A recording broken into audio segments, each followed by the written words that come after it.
Okay, so now let's see how to use OpenMP to write shared memory programs. Okay, so OpenMP is an open standard. Okay, so that means that it defines what OpenMP includes, features that it includes, but it doesn't specify an implementation. And so there are actually multiple implementations of OpenMP by different vendors. And you can use OpenMP with either C or C++ or Fortran. So OpenMP is based on these things called compiler directives. Okay, so they're basically, basically, let's say that you use OpenMP with C.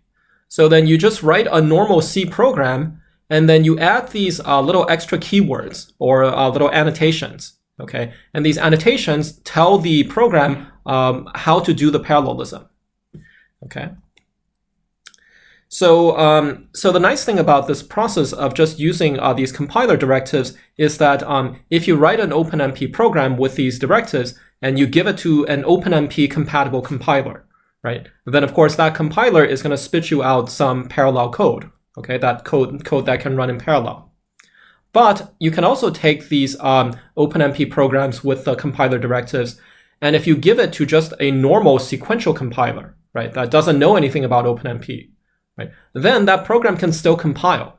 Okay, that program is still correct to the non-compatible compiler. Okay, so then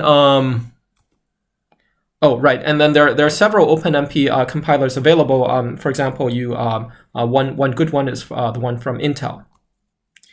Okay, so so now because you can write these, you can just incrementally add these directives to a program, right? And then the program is always going to be correct both to OpenMP compilers and just normal sequential compilers.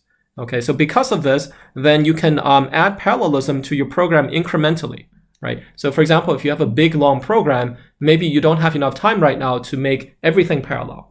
Okay, so you can just take certain parts of it and make that parallel to start out with, right? Maybe you can take some of the big loops and make those parallel. Okay, and then later on, you can add more parallelism as you get more time. Okay, so that's a nice way to transition from, you know, if you have a sequential program right now, it's a nice way to transition it to a parallel program.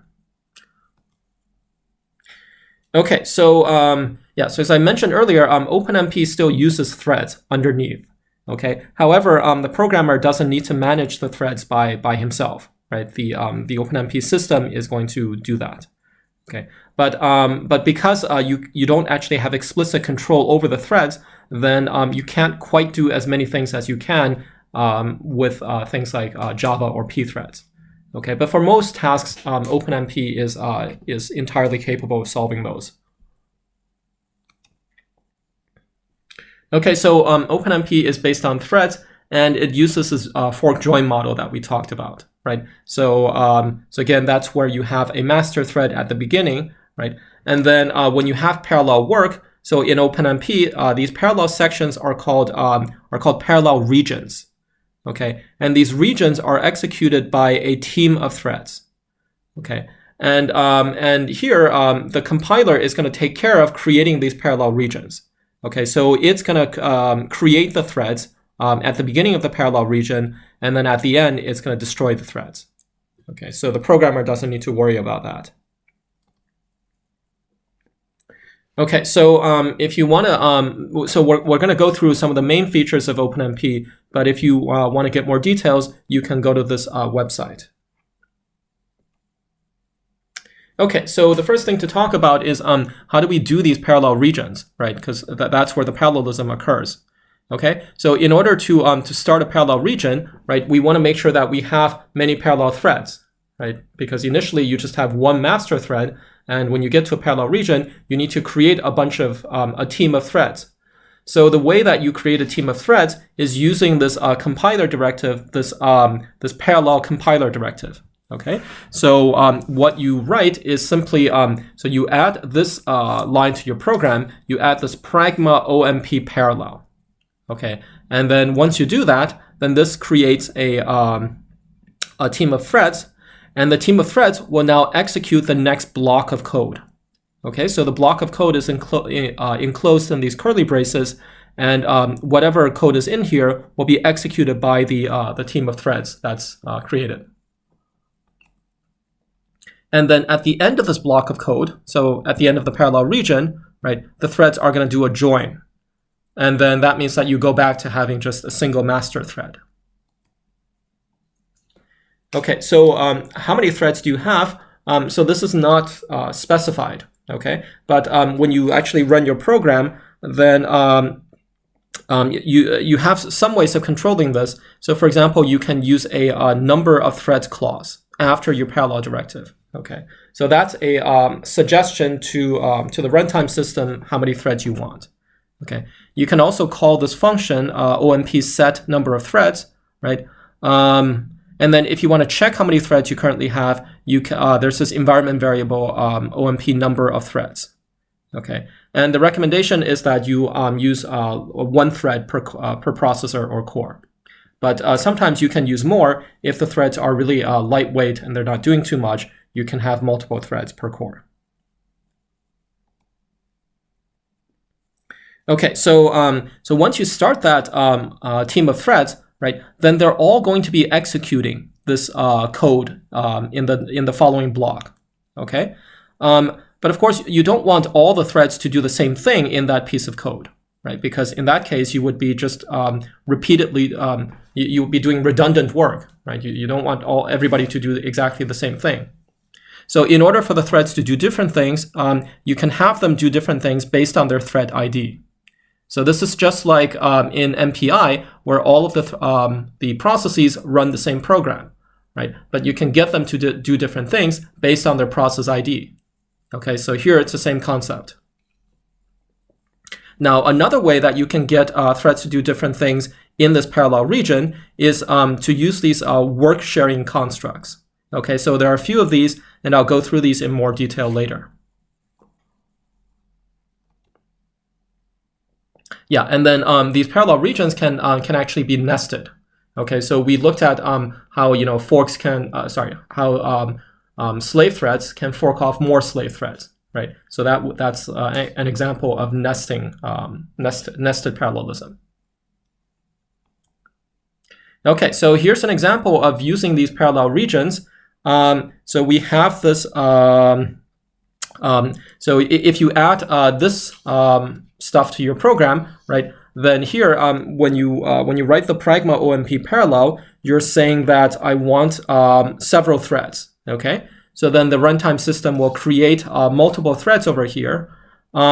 This statement over here about private. Okay. So we'll talk more about this later, but this is basically defining which variables are shared or not shared. Okay, so this private means that each thread will have a variable called IAM and then also MP, right? And then these variables are not shared between the threads. Okay, so the threads can share variables, right? Because we're in a shared memory setting. But in this case, we don't want the different threads to share these variables, so we declare them to be private. Okay. So then following this this pragma OMP parallel, right, then you have your parallel region. Okay, and this parallel region, all the threads that you create will execute this parallel region here. So so what they're going to do is, first of all, they're going to count how many threads there are, right? So this is kind of like that hello world example for MPI, right, where you you look up how many processes are in your communicator. Okay, so here we have a function OMP get number of threads that tells you how many threads were started up. Okay, and then also the threads have thread IDs. Okay, so if you started, let's say k threads, right, then the thread IDs are going to be numbers from 0 to k minus 1. So every thread will have a different thread ID. And this is how you make the threads do different things. Or this is one way you can have them do different things. Okay, and then next, so we're going to do a hello world again. So we're going to have the threads just say hello. Okay, so it's going to say, it's going to print out its own thread ID, and then it's going to say how many total threads there are. Okay, and so all of the threads in the parallel region are going to run this code. Okay, so yeah, so suppose you have, let's say 4 threads, right? Then you would be getting 4 of these messages. Okay. However, the messages can come out in some arbitrary order, right?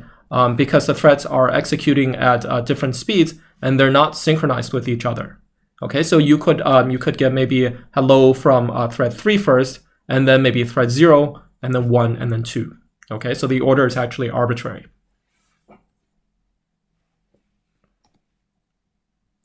Okay, so next, let's see how threads can share some work. Okay, so so oftentimes you don't want threads to all do all of the work in the parallel region, right? You want them to you want to take the parallel region and divide that work into different chunks and give different chunks to different threads. Okay, so so that's work sharing. And one way you can do work, so one example of work sharing would be, suppose you have a big for loop in your parallel region.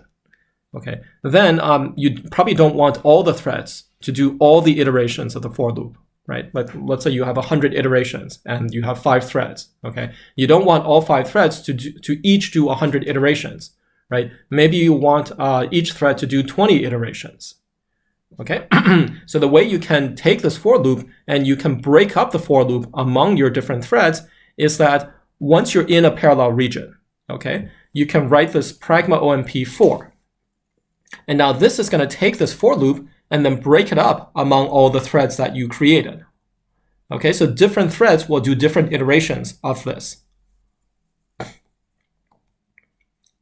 Okay, so yeah, so how do you know which threads are going to do which iterations?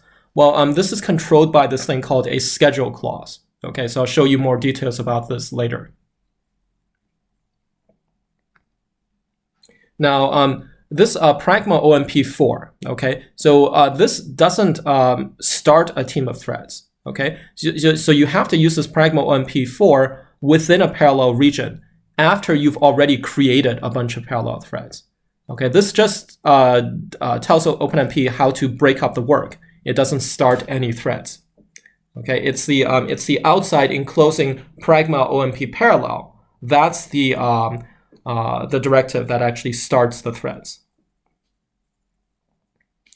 Okay, something else is that when you have this parallel for loop, right? So you have multiple threads and they're each doing some iterations of this for loop. So now there's actually an implicit barrier at the end of this for loop. Okay, so let's say that you have 100 iterations. Okay, so you could, and let's say you have 5 threads. Okay, so some of the threads might finish all the iterations that they're responsible for. They might finish that very quickly. Okay, but then after they finish, they're just going to wait at the end of this for loop. Okay, so they're basically going to wait over here. Okay, because there's an implicit barrier over here. Okay, and the thread is going to wait until all of the other threads doing the other iterations have also finished their iterations. Okay, so then after all 100 iterations have been finished, right, then the threads can go on to whatever's after this for loop. Okay, so this barrier is there automatically. You don't even have to specify the barrier. And but if you don't want there to be a barrier, right? If you want to say that whichever thread finishes its iterations first, it can just go on to do whatever comes afterwards, right? Then you can put a no wait clause. Okay, so that removes the barrier. Okay, so now I'm going to talk about these schedule clauses. So the schedule clause is basically how you control which threads do which iterations of the for loop, right? So there are different types of schedules. So so the first schedule is the static schedule. Okay, so the static schedule has this optional chunk parameter. Now, if you don't use the chunk parameter, right? If you just say if you get rid of this, so you just say schedule static like that. Okay, then what's going to happen is basically it's going to take, let's say you have a bunch of iterations like this. Okay, so these are like a bunch of iterations, let's say like 1 to 100. Okay, right. Then if you have, let's say 4 threads, it's just going to break these 100 iterations evenly among your threads. Okay, so each thread gets 25 iterations like this. Okay, so thread 1 gets iterations 1 to 25, right? Thread 2 gets 26 to 50, right? And then 51 to 75, and then so on. Okay, if it's not, if you can't exactly break it evenly, if it's like 101 iterations or something, right, then one of these threads will get an extra iteration. Okay, but basically it's going to break it as evenly as possible if you just have schedule static like that without the chunk. Okay. Now, if you have the chunk parameter, it's going to do something somewhat different. It's going to do it somewhat differently. So the chunk is going to say that it's going to give a chunk number of iterations to each thread. Okay, and then it's going to do that in a round robin order. So for example, what's going to happen is suppose the chunk here is 10. Okay, and suppose again you have 4 threads. Okay, so then thread 1, right, is going to get iterations 1 to 10. Okay, so that's thread 1. Right, and then thread 2 is going to get the next chunk of 10 iterations. So 11 to 20 is going to thread 2, right? Thread 3 is going to get the next chunk, 21 to 30, right? Thread 4 is going to get the next chunk, which is 31 to 40, right? And then since we're going round robin, we're gonna go back to thread 1. Okay, so then thread 1 is going to get 41 to 50. Okay, and then this is thread 1. Okay, and then thread 2 will get the next 10 iterations, 51 to 60, right? So I'm not drawing this right, but yeah. So then you keep going in the order of the threads 1, 2, 3, 4, 1, 2, 3, 4, right? And then for each thread, you give it the next 10 iterations. Okay, if your chunk is 10. Okay, so but again, if you don't have a chunk, then you're not going to go through these threads multiple times. You just go through them once, and then each one of them gets, let's say, a quarter of the iterations. Okay, yeah, so there's also this dynamic schedule, so which also has an optional chunk parameter. So yeah, so each time a thread, okay, so then here, for the static schedule, you assign all of the iterations at the beginning, right? So as soon as you start the for loop, you know exactly which threads are assigned which iterations. Okay, so that's why it's called static, right? Because it's assigned at the very beginning. For the dynamic schedule, you first assign one. So if you don't have this chunk parameter, then by default, you're just going to assign one iteration per thread. Okay, so then if you have 4 threads, right, thread 1 gets iteration 1, thread 2 gets iteration 2, right, thread 3 gets iteration 3, thread 4 gets iteration 4. Okay, and then after that, you're just going to let the threads run, and then one of them is going to finish its iteration, right? So yeah, so let's actually write this. Okay, thread 4, right? So initially it 1, 2, 3, 4. Okay, and then let's say that thread 2 finishes first. Okay, so at that point, it's going to get a new, it's going to get the next next iteration. Okay, which is number 5. Okay, it's only going to get one iteration if you don't have the chunk over here, right? If you just write it like this, then you give one iteration at a time to the threads. Okay, and then let's say thread 3 finishes its third iteration, it'll get number 6. Okay. But then let's say that somehow thread 2 is very, very fast. Okay, so before, so thread 1 is currently processing iteration 1, thread 4 is doing 4, right? But before either T1 or T4 can finish, let's say thread 2 has already finished the 5th iteration. Okay, then it's going to get the next iteration, 8 or 7 rather. Okay, and then maybe T1 finishes, and then it's going to get the next iteration, which is 8. Okay, so just so for the dynamic schedule, you assign the iterations to the threads, but whoever finishes their assigned iterations first, he's going to grab more iterations. Okay, and the number of iterations he grabs is given by this chunk parameter. So by default, he's going to grab 1 new iteration. Okay, but if you set chunk to be like 10, then he's going to grab 10 iterations. Okay. So yeah, so there's some overhead to doing this, right? Because you have to now keep track of which threads are finished with their iterations, and then you have to assign them new iterations. Okay, but the benefit of doing this dynamic schedule is that suppose the iterations have different sizes. Okay, so like some of the iterations, let's say somehow are very cheap to do. Okay, and some of them are more expensive. Okay, so actually towards the end, we'll see an example where you have a for loop, but some of the iterations of the for loop are a lot more expensive than the others.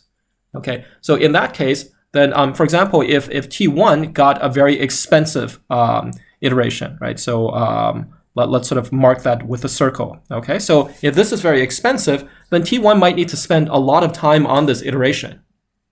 Okay, but then maybe T2 got a very cheap iteration, right? So it can finish its iteration very quickly, and then it'll get the next one, right? And then the next one, and then the next one. Okay, right? So basically, for the dynamic schedule, whoever finishes first, because they had less work to do, they're going to grab more work. Okay, so this achieves better load balancing, right? Because if you don't use a dynamic schedule, if you use something like a static schedule, right? Then maybe you're going to assign thread 1, let's say 25 iterations. Okay, but maybe those 25 iterations are all very expensive. So then thread 1 is going to have to run for a long, long time. Okay, maybe thread 2 got another 25 iterations, but those are somehow very cheap. So then it's going to run very quickly. Okay, and then after thread 2 finishes, it's just going to stop. It's not going to do anything anymore. Okay, so now you're wasting a lot of cycles that thread 2 could be doing something useful. Right. So when you have imbalanced iterations, some iterations take more time than others, then you might want to use a dynamic schedule. Okay, there's you do pay some overhead for doing that, right? So if all the iterations have the same size, you don't want to use a dynamic schedule because you want to avoid that overhead. But if the iterations are really imbalanced, okay, then the dynamic schedule can improve load balancing and get you better performance. Okay, now there's this guided schedule. This is kind of like dynamic scheduling, except for you don't always grab the same number of iterations each time. Okay, so for a dynamic schedule, you always grab, by default, you just grab one iteration, but you could take like, if your chunk is 10, you'll take 10 iterations each time. Now for guided, you can actually take different numbers of iterations each time you grab something. So in the beginning, you take a lot of iterations. Okay, and then as you keep grabbing more and more iterations, right, each time the number of iterations you grab decreases. Okay, so this still helps you to do load balancing, but now there's less overhead to doing the schedule because now you don't need to grab chunks as many times, right? Because initially you grab a really large chunk, right? And then you keep grabbing smaller chunks, so you don't have to grab as many times as you would with a dynamic schedule. Yeah, and then you can check the type of schedule that you're currently using using this variable OpenMP schedule. Okay, so let's see an example of this. Okay. So here, what happens is in a OpenMP program, the main thing that you parallelize, okay, like the most frequent thing that you parallelize are these for loops, because usually that's where most of the work in a program is being done in for loops, right? So if you want to improve the performance, you want to parallelize these for loops. Okay, so because you frequently need to parallelize for loops, then you can actually combine the parallel directive with the parallel for directive. Okay, so remember that previously we said in order to use a parallel for, right, you first of all have to go into a parallel region, right? To do that, you need to call pragma OMP parallel. Okay, once you're inside the region, you again need to call pragma OMP for. Okay, but to make it more convenient, you can actually combine the parallel region with the parallel for. So if you write this, the pragma OMP parallel for. Okay, this is both going to take you into a parallel region with multiple threads, and it's going to let you do a for loop in that parallel region. Okay, so this is just it's sort of syntactically like a convenience. Okay, it just combines both operations together. Okay, so this statement is gonna again, it's gonna create a bunch of parallel threads, and it's gonna split the for loop between those threads. And here we're using a static schedule, meaning that each thread is gonna get the same number of iterations. Okay, and this is reasonable because you can see that all of these iterations have basically the same cost. Okay, so so by giving the same number of iterations to each thread, we actually achieve good load balancing. Okay, now there are several restrictions to how you use the parallel fors. First of all, the number of iterations, like this n over here, okay? So this is not allowed to change. So like you can't just modify n within your for loop, okay? And also the loop increment, right? So here we're incrementing I by 1 each time. This also needs to be fixed, okay?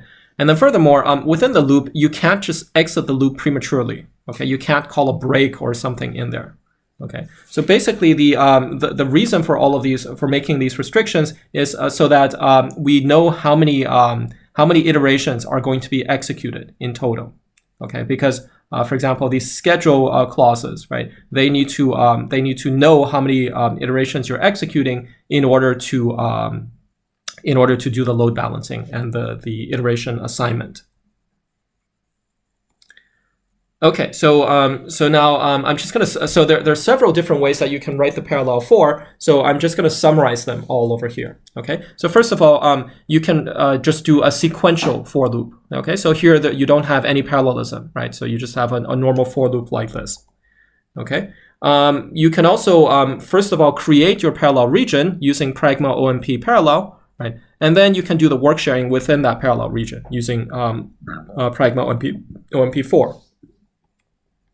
Okay, so this is going to share the, it's going to split the iterations of the for loop between the threads, but you can also split them manually. Okay, so like if you have, so here you're just looking at how many iterations you're doing, right? You're doing n iterations, and then you have, let's say, n threads. That's how many threads you have, right? So then you can manually, let's say you want to give the same number of iterations to each thread. Okay, then you can manually compute which iterations each thread should have.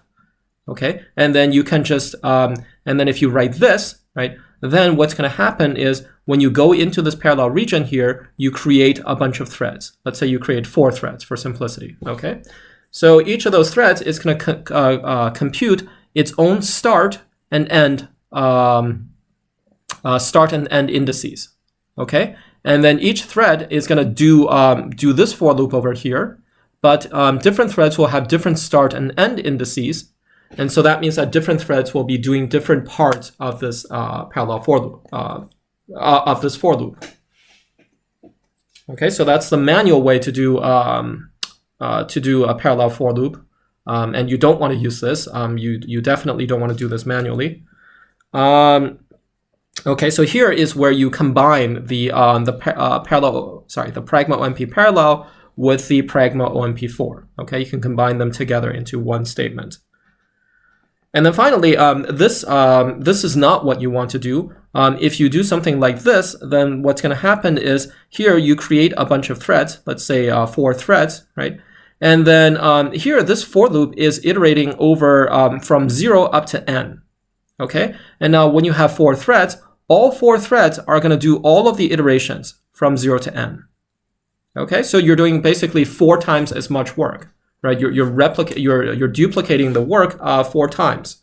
Okay, that's not what you want to do. Okay, you want to have each thread do 1/4 of the iterations, right? So yeah, so these 3 methods. Okay, this one, right, or this one. This is actually kind of the preferred one, right? Or you can use that, or you know, if for some reason you want to do this manually, you could in principle use this also, right? But you don't want to use this one.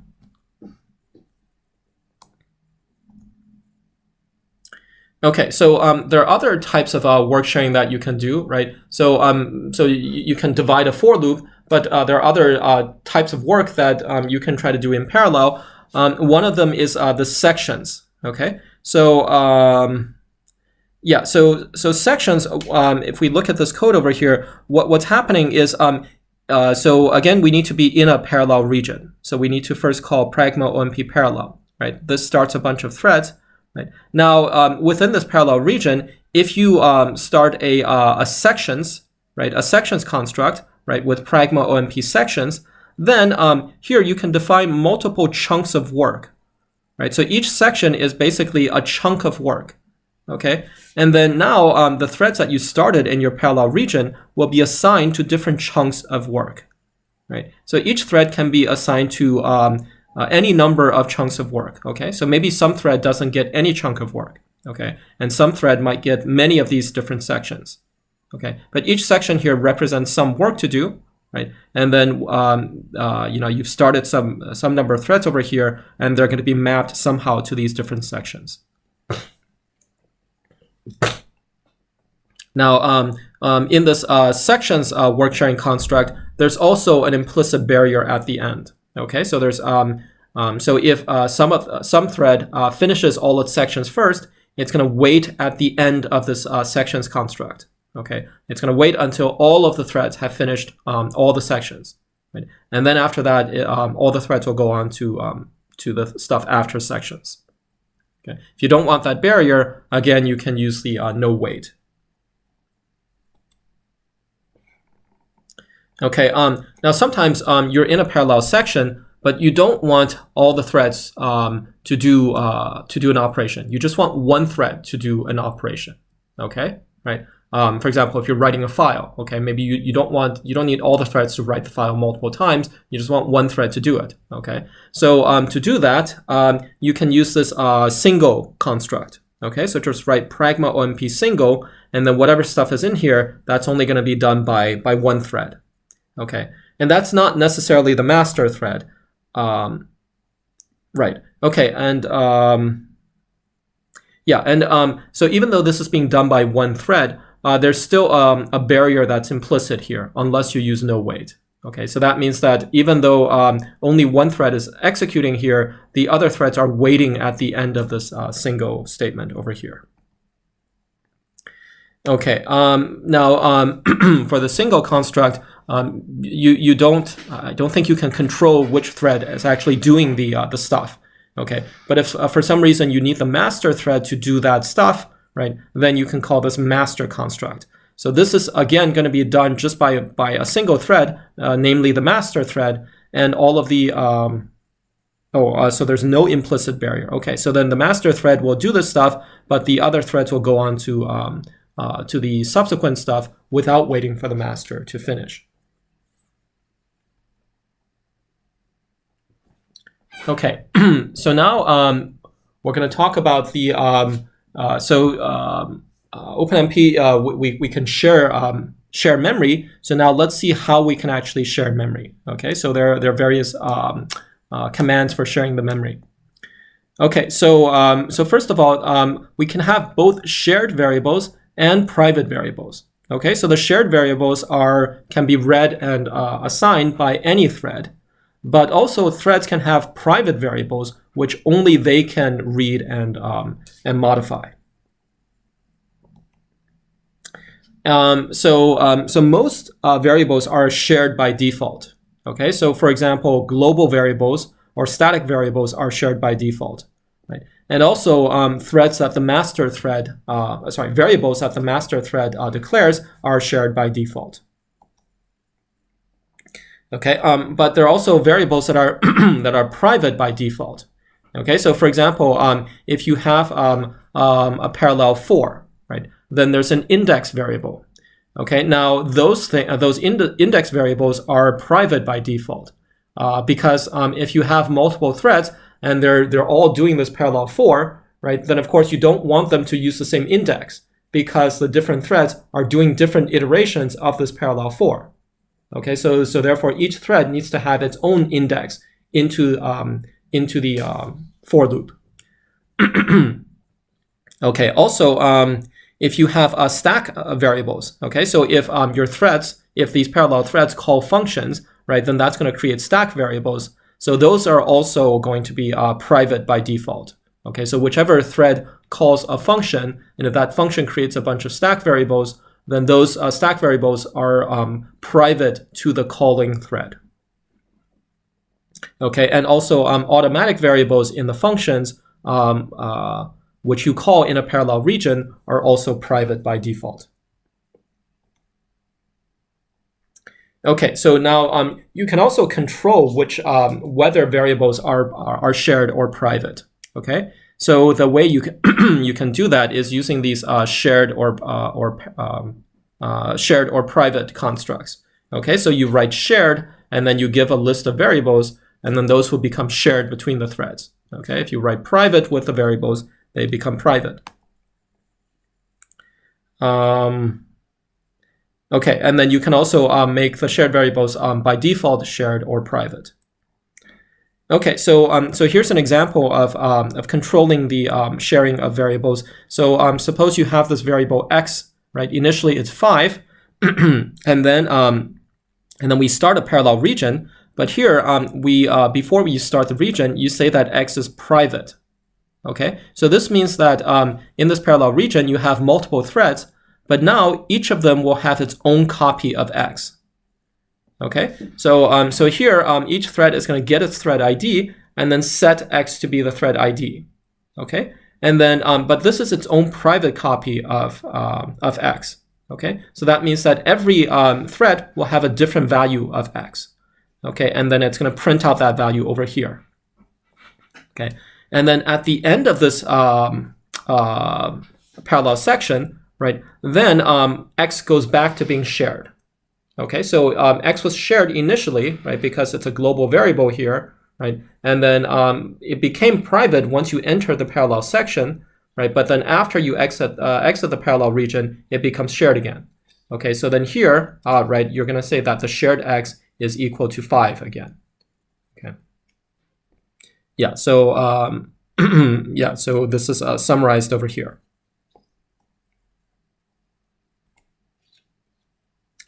Okay, now you have ways of setting the initial value of a variable. Okay, so you can use this thing called first private. Okay, so first private means that if you have like a shared variable, right, but then when you go into a parallel region, it becomes private, then what is the initial value of that private variable?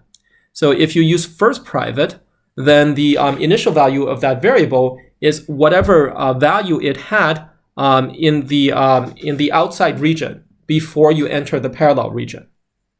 Okay, and then also when you exit the parallel region, you might want to set you might want to take a variable which is private in the parallel region, and then you want that value to be adopted by the shared version of the variable outside the parallel region.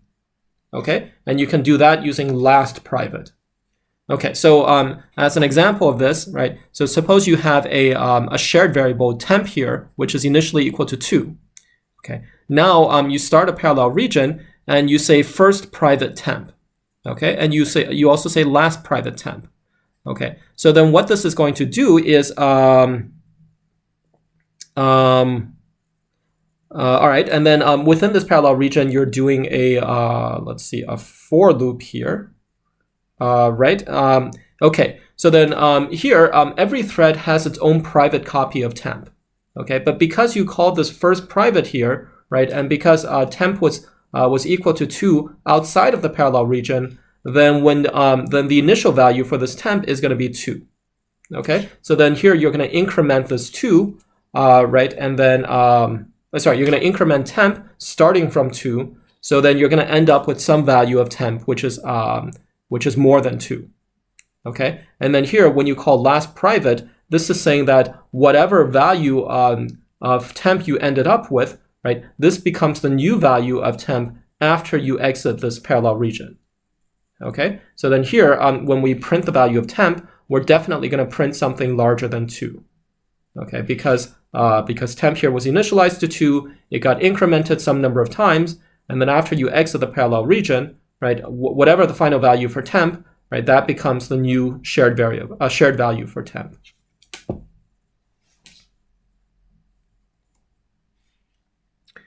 Okay, now there are these things called reduction variables. So this is important. So sometimes when you have multiple threads, right, you want them to access a common piece of data. So for example, you might have a like a counter. Okay, so you have a bunch of threads, and they each check, let's say, a data stream to see how many times something occurs. Okay, each time they see it occurs, they want to increment the counter, right? So now this counter needs to be shared between the threads, and so we saw that if you just have a normal shared variable and you have a bunch of threads modifying this variable concurrently, then you can have these race conditions where the variable ends up with incorrect values, right? And we saw that one way to prevent this was to, whenever you want to access the variable, you include the variable in a critical section, right? You wrap it up in a critical section, okay? However, yeah, so maybe here we have an example, okay? So suppose you have a, so this example down here, right? So suppose you have a parallel 4 where what we're trying to do is we have this array A, okay? And you want to sum up all of the values in this array, okay? Into a variable X. Now, one way to do this is, well, we're going to start a parallel section here, and then, so this is a parallel 4, right? So then different threads will be assigned different iterations of this. So they'll be assigned different parts of A, right? And then they'll be reading this value of A and adding it to X, adding it into X, okay? But because this X is being shared by different threads, we need to make sure that the different threads don't sort of collide with each other. And so one way to do this is using this critical section to put a critical section around the axis to X. Okay. Now this will make sure that X does get the correct value, end up with the correct value, right? Which is equal to the sum of all of the array values. Okay. So this code is correct, but it's going to perform very poorly, because all of the threads keep calling this critical section. Okay, so this is a very expensive operation to call to try to take a lock in order to enter the critical section. Okay, so this code is going to perform very poorly. Okay, probably much more poorly than if you just did this entire for loop sequentially. Okay, so here we're trying to get some extra speed by parallelizing, but because you make so many calls to the critical section, you're probably going to hurt your performance by a lot. Okay. So instead, what we can do is we can use this parallel 4 reduction. Okay, so here we have a parallel 4, and we say that certain variables are reduction variables. And also, you have to specify how you're doing the reduction. So here we're saying that we want to add things into the value of X. Okay, sorry. Here you're saying that. Well, okay, so let me go through this first. Okay, so what's going to happen over here is when you have this reduction thing, this is going to make multiple copies of X. Each thread is going to end up with one copy of X. Okay, so if you have, let's say, 4 threads, you're actually going to create 4 copies of X, and each thread will have its own copy of X. Okay, own private copy of X. And so now when the thread goes to execute this parallel 4, right, the thread is assigned some iterations of this overall for loop, right? And it's going to add all of the values from the array into its own private copy of X. Okay, so now there's no collision between the different threads for accessing X, because each of them has a private copy. Okay, so unlike here, where all of the threads share the same copy, and so therefore you need to protect this copy with a critical section. So here, even though we're calling this variable X for all the different threads, it's actually a different variable for each thread. Okay, so therefore the thread can just add these values of A into its copy, and there won't be any race condition with the other threads. Okay, so at the end of this process, after a thread has gone through all of its iterations, right? So it was assigned some of the iterations of the for loop, and after it's done with all those iterations, it'll have its value of X will be the sum of the parts of A that it was assigned. Okay, so then each of the threads is going to end up with part of this overall sum of A. And now this reduction plus means that you want to take these private copies of X and then add them all together. And then when you add these all together, right, you get the sum for all of the elements of A. right? Because these elements of A were divided among the threads in some way, were partitioned among the threads, right? Every array element went to one of the threads, right? And then each of the threads took all the parts of A it was assigned and added them together into its private copy of X. Okay, and then finally, because we have because this X is a reduction variable, right? We're going to take all of those private copies of X and add them together, and that gets us the overall sum of X. And now this piece of code is also correct because it adds up all the values of X of A, right? And it's going to be much more efficient than this other piece of code over here, because here we don't need to use anything about critical sections, right? These are just regular additions, right? Unprotected by anything, so these are going to go very fast.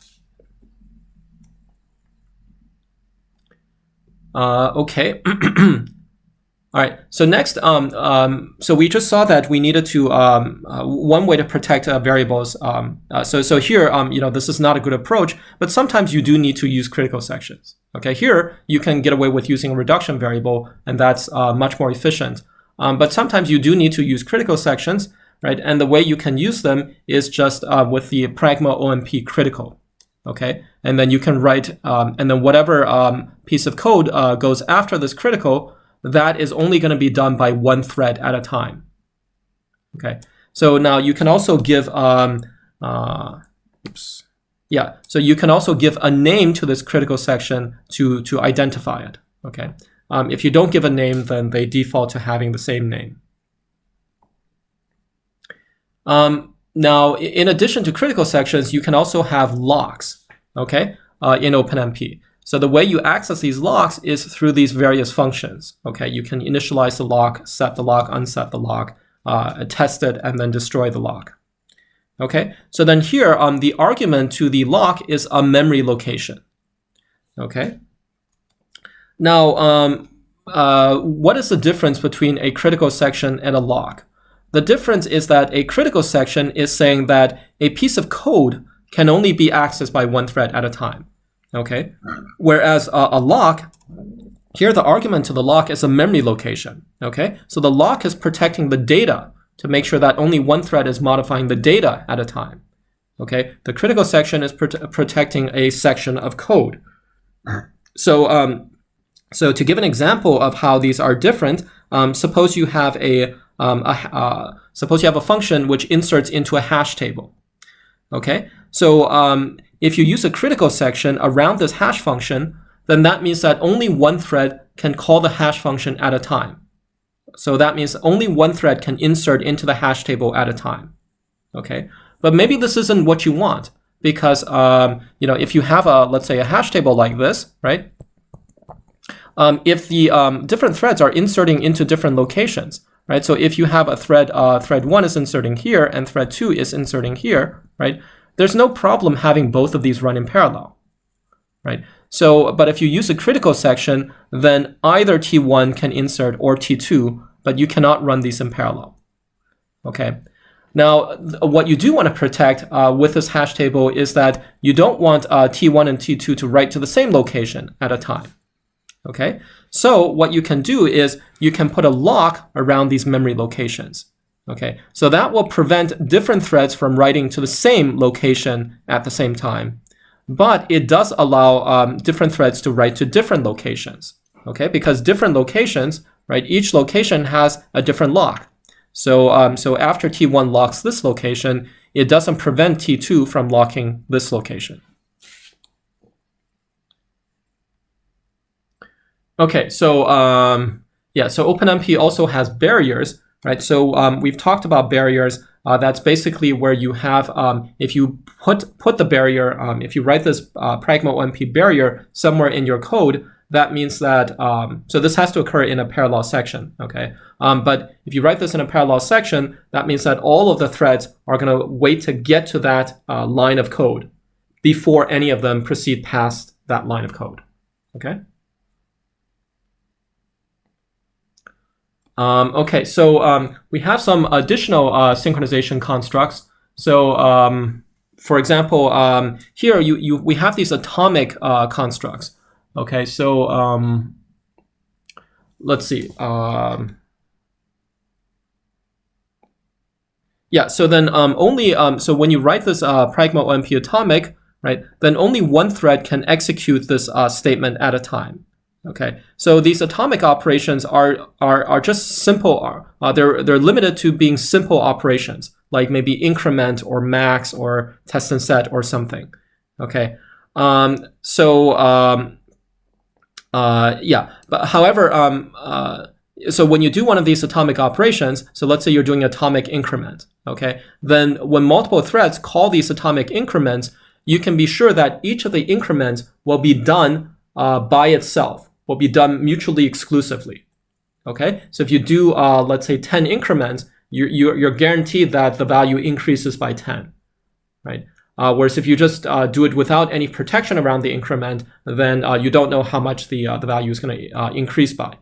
Okay, so so basically the atomic operations are like a critical section. Okay, they protect this piece of code over here. However, they're limited because you're only allowed to do these few operations like increment or max or a few other operations. Okay, so they're bad because they're limited, but they're very good because these operations will be done in hardware. So this is going to be very fast. Okay, so if you put the increment inside of a critical section, right, then it's going to take you a long time to do that increment. But if you do an atomic increment, then because it's done in hardware, it's actually very, very fast. Okay, so the last type of, so one other type of synchronization construct is this flush command. Okay, so here, if you do pragma OMP flush, right, what's going to happen is you give a list of variables over here, and these variables will be now written from the buffer of a processor into the cache or memory. And once that happens, then all of the other processors will see the latest value of these variables. Okay, so the flush is basically a way for you to make sure that other threads see the same value for the variable that you have. Okay, so so the reason this is needed is because when one thread, so let's say you have a thread operating on this core. Okay, so when it's modifying variables, these variables might be stored in these buffers for efficiency purposes. Okay, these buffers can be accessed very quickly. Okay, but when they're in these buffers, then the variables are not visible. The values of the variables are not visible to any other threads in a different core. Okay, so you might have modified these values here and nobody knows about your modifications. Okay, and that's bad because now it seems like now there are multiple copies of this variable. Right, there should only be one copy of a variable in a shared memory setting. But if the variable is stored in the buffer, then different processors could have different values for this variable. Okay, so in order to make sure that all the all the threads have the same value for the variable, you need to take this variable and flush it out from these buffers into either the cache or the memory. Okay, if you flush it out into memory, then the other threads can definitely see the value, right? And if you flush it out to cache, then because you usually have a cache coherency protocol running, then the cache coherency protocol is going to basically send the latest value to all of the other processors that are accessing this variable. Okay.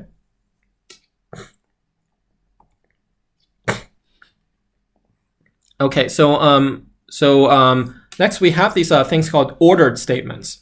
Okay. So the ordered statements basically they so you use these ordered statements inside of parallel fors. Okay, so what's going to happen is the ordered statement lets you do part of this parallel for in parallel, but once you get to the ordered part of the parallel for, then these will be done exactly in the order of the iterations. Okay, so for example, in this example over here, right, if you have this parallel for, then this stuff up here, okay, if we have multiple threads, then this stuff up here will be done by multiple threads in parallel.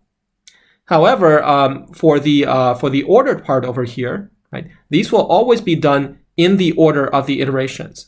Like so, the iterations are going from 0 to n, right? And so so the increments will always increments and decrements to s and t will be always done in the order 0, 1, 2, and so on.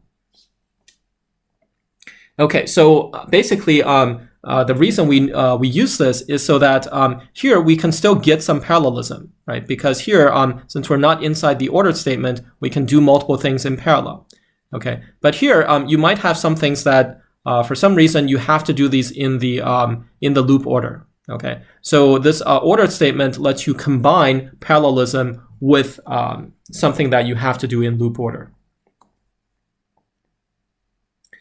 Okay, so when you use these ordered statements, you typically want to use a static schedule with a small chunk size. Okay, and the reason is that, so here we can consider two examples. Okay, so suppose you have a for loop with, let's say, 9 iterations and 3 threads. Okay, so now if you do, if you use a static schedule, but you don't specify the chunk size, then every thread will get, basically, you have 3 threads, so they're going to get 3 iterations, 1/3 of the iterations, right? And so yeah, so thread 0 will get the first 3 iterations, and then thread 1 the next 3, and then so on. Okay, so now let's see what happens when you go execute this for loop, and suppose it's got an ordered statement in there. Okay, then since we need to execute this ordered statement exactly in the loop order, then what's going to happen is that there's a little part of this for loop, right? So this part over here, right? So this corresponds to this part, which can be done in parallel across all the different threads. Okay. However, the ordered part, right? That's what these circles are. These have to be done in order, right? And because thread 0 has the first 3 iterations, you have to let thread 0 do the first 3 iterations. Okay, and then only after thread 0 has finished its 3rd iteration can you have thread 1 do its 3 iterations, right? And then only after thread 1 finishes can you have thread 2 do something. Okay, so basically we've sequential. So if you use a static schedule, right, then you basically have sequentialized this entire computation, right? Because you see that over here, right, both thread 2 and thread 3, threads 1 and 2 are not doing anything. Right, they're waiting for thread 0 to finish with its ordered iterations. Okay. However, if you use a different schedule, if you use, for example, static with a small chunk size, let's say of 1, right, then what's going to happen is, remember, for the static schedule with a chunk size of 1, we're going to assign 1 iteration at a time to the threads in round robin order. Okay, so this means that thread 0 gets assigned the first iteration, right? And then you assign 1 iteration to thread 1 and then 1 iteration to thread 2, right? And then you go round robin, so you give 3 to 0, right? Iteration 4 to 2, and then so on. Okay, so we assign the iterations this way, right?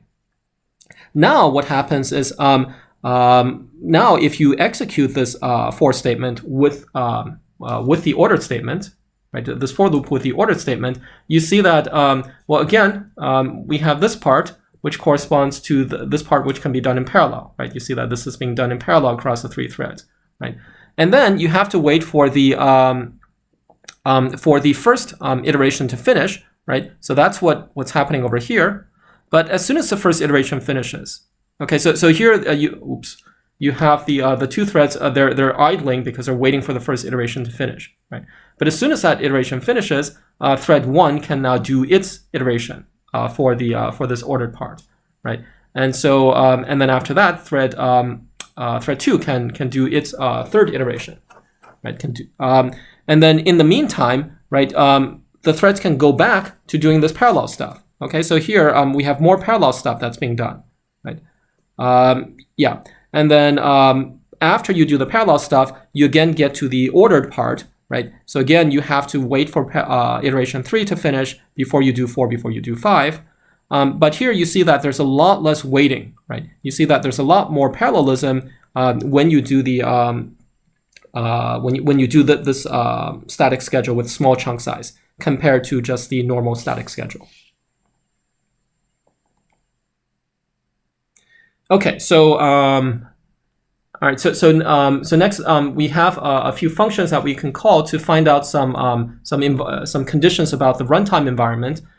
So for example, these functions can tell us the number of threads, or set the number of threads. You can also do that, right? You can control how many threads you have, and you can also have a thread find out its thread ID.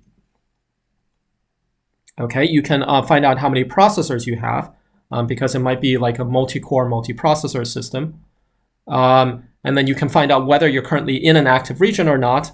And then you can even dynamically adjust the number of threads in a parallel region. Okay, so that basically describes the how we use OpenMP. So now I want to give an example of actually doing a problem using OpenMP. Okay, of actually computing something using OpenMP. So the problem we're going to look at is how to compute the Mandelbrot set. Okay, so basically the Mandelbrot set is so we're going to look at all of the complex numbers. Okay, so imagine that you draw the complex. Actually, maybe I should draw it differently. So imagine that you draw the complex plane. Okay, so here you have all of the real numbers, right? And then here you have the imaginary numbers. Okay, so let me just write this as real, right? And then here you have the imaginary numbers. Okay, so for example, this value here might be something like 1 plus I. Okay, now what this Mandelbrot set is it's a subset of this complex plane. Okay, so it consists of some of these points. So some of these points are in the Mandelbrot set, and the other ones are not. Okay, so then the way it's defined is that we're going to take you're going to take a complex value like this, and you're going to keep iterating that value through a function like this. Okay, so you take this function and then you keep iterating this function, and the initial value of the function is going to be some number from your complex plane. Okay, so what this function is that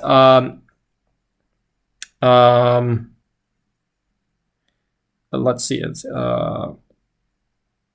so initially you're going to set z.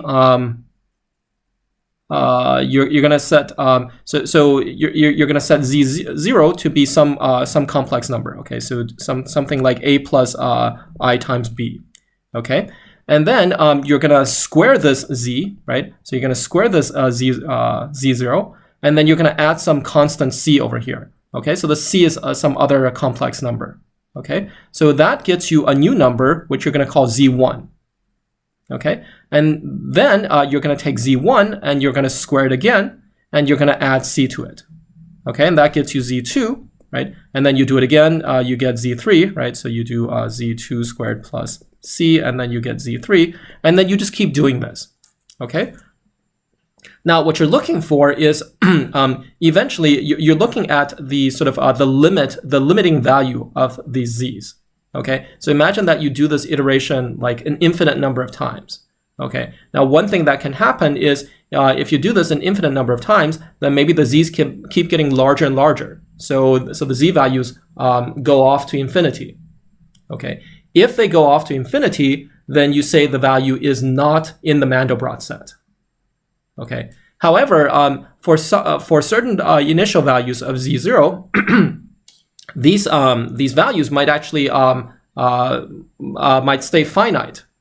Okay, so for example, if you're c here, so let's set a value for c. Okay, so let's say it's like 0 over here. Okay, and let's say that your initial value here was also let's say it's 1. Okay, it's just equal to 1 plus 0 times I. So then if you keep squaring this, right, this does not grow to infinity, it just stays at 1. Okay, so if after you keep iterating these values, if the limiting value of z is finite, then you say that this initial value of z is in the Mandelbrot set. Okay, so that's how we define this Mandelbrot set. So I'll show you some pictures to make this more clear. Okay, but that's the definition. And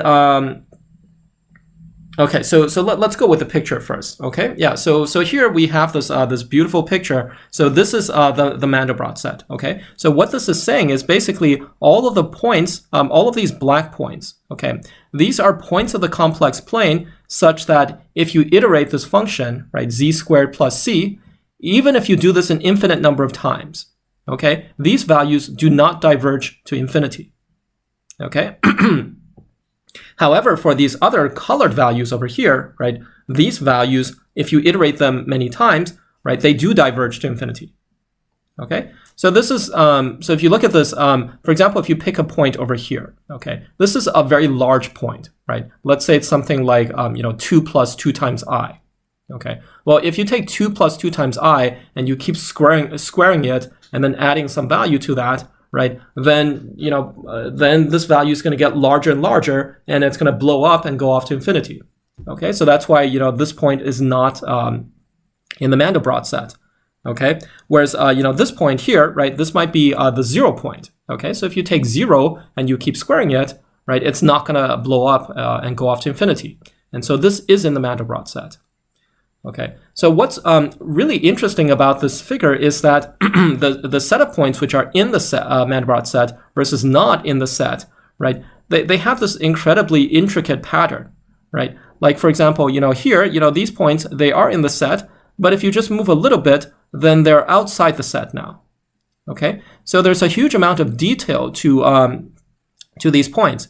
So you can't really see this on this figure, but these little arms that are shooting off of the circles, right? So these arms have very, very detailed structures, okay? And the sort of incredible thing is that even if you were to zoom in on one of these arms, okay, they would still have more detail. So in fact, you can keep zooming in over and over onto any region of the Mandelbrot set, and you would never see that this region becomes like smooth eventually, right? Meaning that, so the region would always show more and more detail. Okay, so let me illustrate that with this movie over here. Okay, so this movie is initially we're very far away from the Mandelbrot set, and what we're going to do as I play this movie is we're going to zoom in onto the Mandelbrot set. Okay, so here you see the scale of the zooming. Okay, so you see that we're zooming in onto the Mandelbrot set, and we're zooming in on these little arms over here, and you see that we're going to see more and more detail up here. Okay, so you see that even as you zoom in, you see more of these little circle things. Okay, in fact, this Mandelbrot set is a fractal, meaning that you see the same pattern basically appear over and over, but it's not exactly the same pattern. Okay, it looks similar, but it's somewhat different. Okay, so here as you zoom in, right, it's incredible. I mean, you have this spiral, and there's just more and more detail in this spiral. Okay, no matter how you zoom in, you never get to a region which is like either completely black or completely light. Okay, right? So here we've zoomed in. You can see this is already we've zoomed in by a factor of 10 to the 10th. Okay, so 10 billion times, and yet we still see more patterns in this. Okay, so I think how long is this video? I think that there are a few more interesting features which, all right, so let's let this run a bit longer, because I think at some point a very cool thing starts to happen, if I remember correctly. All right, so let's wait for a bit more of this. Okay, right, so you see all these patterns, and you kind of see that these patterns are similar to the patterns that we've seen before at higher resolutions, right? But they're not exactly the same. Okay, so things do kind of repeat, and yet they're different. Okay, so now here's the incredible thing that happens. Okay, so remember the initial shape that we started with, which was this circle thing, that this sort of heart-shaped thing. Okay, so now we've zoomed in by a factor of 10 to the 20th. Okay, and somehow miraculously, right, this shape has reappeared. Okay, and if you were to zoom in by another 10 to the 20th, then well, I don't know about this, but I think the shape can reappear again. Okay, so anyways, I find this to be very cool, and so this is the Mandelbrot set. And what's even more amazing about this is that all of it is defined by this incredibly simple expression over here. Okay, so you just start with a complex value, right? You keep iterating that complex value over and over, and if it diverges, it's in the Mandelbrot set, and if it if it diverges, it's outside the Mandelbrot set. If it does not diverge, it's in the set. Okay, now you notice that there are these colors here. Okay, so strictly speaking, a value is either in the set or not in the set, right? So we should actually have a black and white figure. Okay, so the colors are actually indicating how quickly a value diverges. Okay, so somehow these colors are set to to correspond to how quickly a value diverges. Okay, so that makes the picture look a bit nicer. Right? Okay, so now it's actually very easy to construct the Mandelbrot set. Okay, we can write a simple function to compute the Mandelbrot set. So what we're doing over here is that given a particular pixel C, right, we're seeing we're just going to iterate this the starting value multiple times. Okay, and we're going to see if it diverges or not. Okay, and the number of times we're going to iterate is we're just going to iterate this 256 times. Okay. And the criteria we're saying is that if after 256 iterations, right, if this if this complex value is sufficiently large, okay, then we're going to say that it's going to diverge. But if it's small, right, if the length of this complex value is less than 4, right, then we're going to say that we're going to assume that the value does not diverge. Okay. Now we could be wrong because so we're iterating this 256 times, right? It could be that after 256 iterations, the value has not diverged yet. But if you iterate this a few more times, then it does diverge. Okay, so this is possible. Okay, but for simplicity, we're just we're fixing the number of iterations, and then we're checking the size of this value at the end of this. And if the size is less than 4 here, then we're going to assume that it does not diverge. Okay, and now these computations, all they're doing is they're just computing this. They're doing this calculation over here. Okay, so this calculation, remember z, these are complex values. So so we're going to split the z into the real and the complex part, right? And now if you want to square z, right, the real part becomes a squared minus b squared, right? So the current value of z, let's say, is a plus bi. Okay, so if you want to square this, the real part is a squared minus b squared. The complex part is 2 times ab, right? And then we need to add this to c. And then it's known that if the magnitude of this z, okay, so this is a complex number in the complex plane. So if the magnitude, which is the distance away from the origin, if this is ever larger than 2, then this value definitely will diverge. Okay, if it's less than 2, then it's not guaranteed that it will converge. But if after 256 iterations, it still is the magnitude is less than 2, then we assume it does converge, and then we say that it belongs to the Mandelbrot set. Okay, so that's the computation for computing whether one value C converges or diverges. And when you compute the Mandelbrot set, you need to know this information for all the values in the complex plane, right? So then what we do is we just divide this plane into a bunch of pixels, and for each pixel, we run this calculation over here, right? And so all of the pixels are completely, all the computations are completely independent from each other, right? So therefore, we can run all of them in parallel, okay? Now, the only question is, if we have a bunch of parallel threads, right, how many pixels do we assign to each thread? So one simple way is using a static assignment, right? So a static assignment would be, so we're going to iterate through all of these pixels in a double for loop, right? So this is iterating through all of the rows, right? And the other one is iterating through all the columns. Okay. Now we can parallelize this. We're going to parallelize just the outer for loop. Okay. So we're going to parallelize all the rows of the plane, and we can use just a basic static schedule. Now, if this happens, if we use a basic static schedule, this is actually not efficient. Okay. And the reason is that if you look at the Mandelbrot set, okay, so what's happening is if you use a static schedule, then maybe thread 1 is responsible for, let's say, these these rows over here, okay, and thread 2 might have these rows, right? Thread 3 these rows, let's say 4 and then 5, okay. Oops. Okay. Now the thing is that thread 1, because it's taking care of these rows, right? These values here are very large.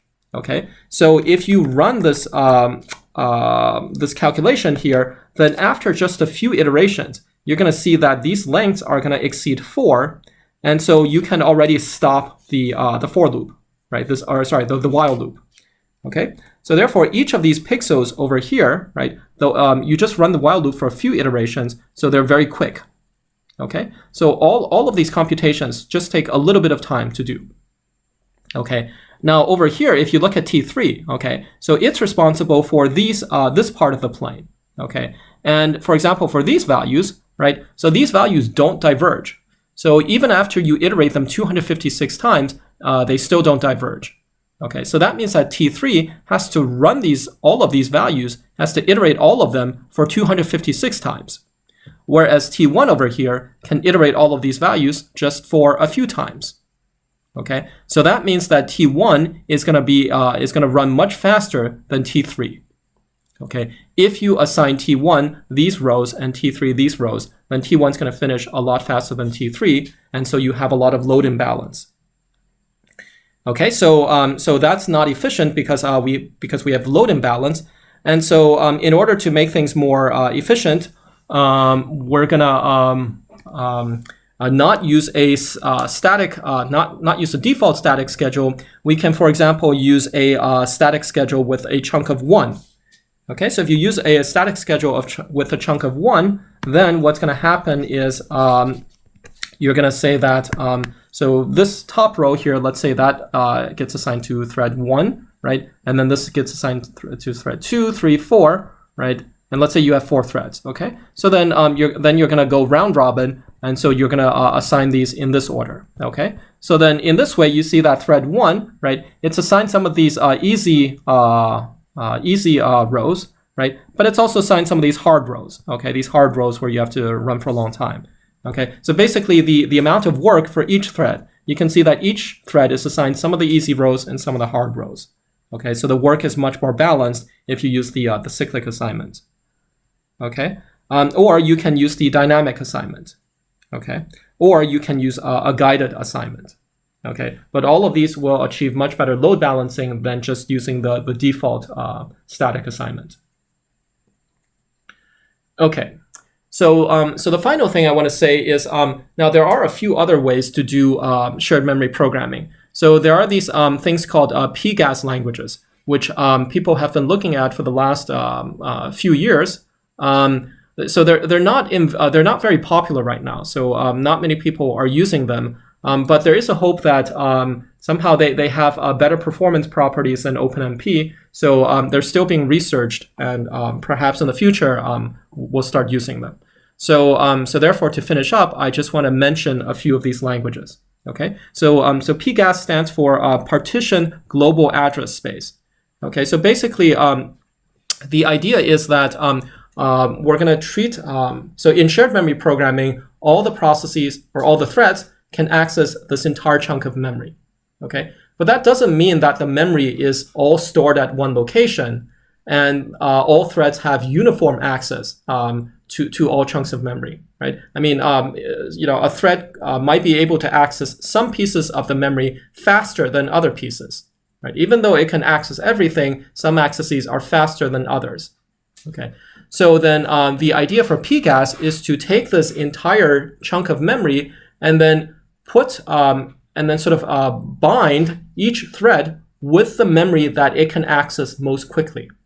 Okay, so there's some subset of the memory space that each thread can access most quickly, and so we want to take the entire address space and partition it and sort of give each thread the part of the memory that it has the fastest access to. Okay, the thread is still allowed to access the other parts of memory, but it will usually try to do its operations in the chunk of the memory that it's been assigned, where it can operate the fastest. Okay, so yeah, so that's the basic idea for the basic motivation for PGAS languages. So there's no sort of no language that people have agreed to use for, no single language that people have agreed to use for PGAS, because it's still sort of at the research stage. So there are several different PGAS languages like Unified Parallel C or Co-Array Fortran, Global Arrays, and so on. Okay, so in some sense, these languages are actually quite similar to OpenMP because they're also based on they're mostly based on parallelizing loops. Okay, but the difference is that in OpenMP, the threads don't really have any idea don't really differentiate between different parts of the memory space, right? They don't differentiate between the parts they can access quickly versus the slow parts. Okay. Whereas in PGAS, right, this is the thing that you add. Okay. Threads treat different parts of the memory space differently. Okay, so there are also a few other asynchronous PGAS languages like X10 and Chapel. And so here, for example, a parent thread can spawn and sync and join with child threads. Okay, yeah. So again, they're not widely being used right now, but there is hope for them in the future.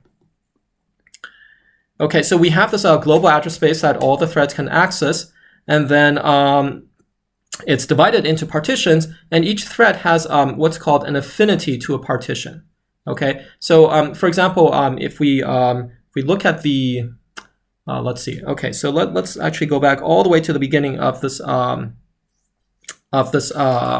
lecture, right? So physically, what happens is you might have a CPU, right? It might have some memory which is local to it, okay? And then this memory is local to the second CPU, and so on, okay? So the affinity of the memory to the CPU is just whatever memory is local to a CPU. That's the memory that has affinity to that CPU. Okay, so now let's go back to this. Right. Okay. Right. Yeah. So the memory is partitioned so that you sort of you have this affinity between the processors and the memory. Yeah. And so this PGAS languages, they basically capture data locality, right? Because each thread is aware of how far away the data is from it. Okay, whether it's in its local memory, in which case it's sort of fast and nearby, or whether it's in some other processor's memory, in which case it's slower. Okay, so it supports all the basic functions that you need, like private or shared data, and then dynamic memory allocation and all that. Okay, so they're pretty complete languages, but the performance currently is not that good. Okay, so the whole point of PGAS languages was to get better performance, but currently you still need to sort of tweak these languages or tune your code a lot before you can get really good performance. Okay, oftentimes in parallel computing you need to process arrays. Okay, so in PGAS, you can also partition the arrays across the different threads. Okay, so that way you can make sure that the part of the array assigned to a thread, right, that thread has very quick access to that array because that array is stored in the thread's local memory. Okay, so as an example of this, suppose we have 4 threads. Okay. Then in one of these PGAS languages, the Unified Parallel C, right, we have this way of distributing an array. So if you allocate the array like this, right, so then what's happening here is that we have a 4x4 array, right? So threads is 4 here, and then we're going to split this into based on chunks of 3. Okay, so what's happening is that we have 4 threads. So initially, we allocate 3 of these array values to the first thread, right? And then we allocate the next 3 to the next thread, right? So we're going, A00, 01, 02, and then when you get to 03, right, you actually give that to the next thread, right? So we're going row by row over here, right? And then so the next value after A03 is going to be A10 because we have 4 values per row. Right. So these 3 values go onto thread 1, right? And then after that, the next value after A11 is going to be A12. And so the next 3 values go onto thread 2. The next 3 values go onto thread 3, right? And then the final, the next after A23 we have A30, right? And then the next 3 values go to thread 0, and the final value goes to thread 1. Okay, so this is like one way that you can partition a matrix or an array among multiple threads, right? And then you would be choosing, you as a programmer get to choose this parameter over here based on the size of the array and based on how many threads you have. So you would try to choose a way to partition the array so that each thread is assigned a part of the array that is stored in its local memory so that it has fast access to that part. Okay, so UPC, you can also parallelize for loops, right? Just like you can in OpenMP. So here you initialize a for loop. You have a test. This is how to update the loop variable, right? And then you have this affinity. So this affinity is going to control which threads execute which iterations of the loop. Okay, so then here you have an example of a for loop. Yeah, so you can basically do all the things that you have in OpenMP. So you have barrier synchronization and locks, and then you also have memory fences, and then there are even sort of relaxed memory models. Okay, so and then finally there are another few methods that you can do shared memory programming. So I mentioned when we talked about MPI that the newer versions of MPI, MPI 2 and 3, right, they actually support these one-sided communication. Okay, so this means that instead of instead of one process sending a value and another process receiving, right, you can actually just directly sort of write a value to some other process, okay, without having to pass these messages. So that's kind of like doing shared memory programming. Okay, and something else is that so usually we think of MPI for distributed memory programming and OpenMP for shared memory, right? But there's no reason that they're exclusive to each other, because, and in fact, in many parallel computers, right, you have these nodes of processors which all do share a common block of memory. Okay, so within each node, it makes sense to run OpenMP. Okay, however, you could also connect many of these nodes over a network. Okay, and so for communication between different nodes, since different nodes cannot directly access each other's memory, it makes sense to use MPI for communication between nodes. Okay, so basically you can use a combination of MPI and OpenMP. Okay, and then newer versions of MPI even support threads, so that even within MPI itself, you can do shared memory programming. Okay, so this is all we have to say. All I have to say about OpenMP. See you all next time.